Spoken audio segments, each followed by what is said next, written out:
শুভ সকাল বন্ধুরা।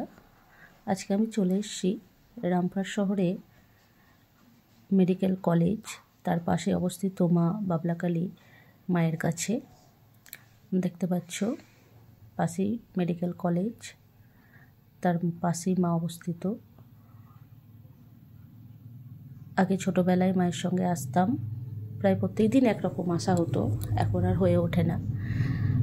দেখতে পাচ্ছ মায়ের মূর্তি, মা এখানে খুব জাগ্রত। আগে এই বেদির উপর একটা চাঁদের মুখ ছিল মায়ের। এই বছর 2024 সালে অঘ্রাণ মাসে মায়ের এই মূর্তিটি স্থাপন করা হয়েছে। দেখো মা এখানে কত সুন্দর দেখাচ্ছে। পাশে সব ভক্তরা পুজো দিতে এসছে। এই মা খুব জাগ্রত। দেখো পাশের ভিউজটা দেখো, কত সুন্দর মনোরম পরিবেশ দেখতে পাচ্ছ।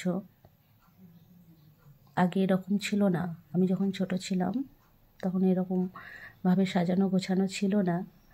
মা এখানে তখন একটা বেদিতেই থাকতো, কিন্তু মাথায় কোনো ছাদ ছিল না। আজকের ভিডিওটা এখানেই শেষ করলাম। টাটা।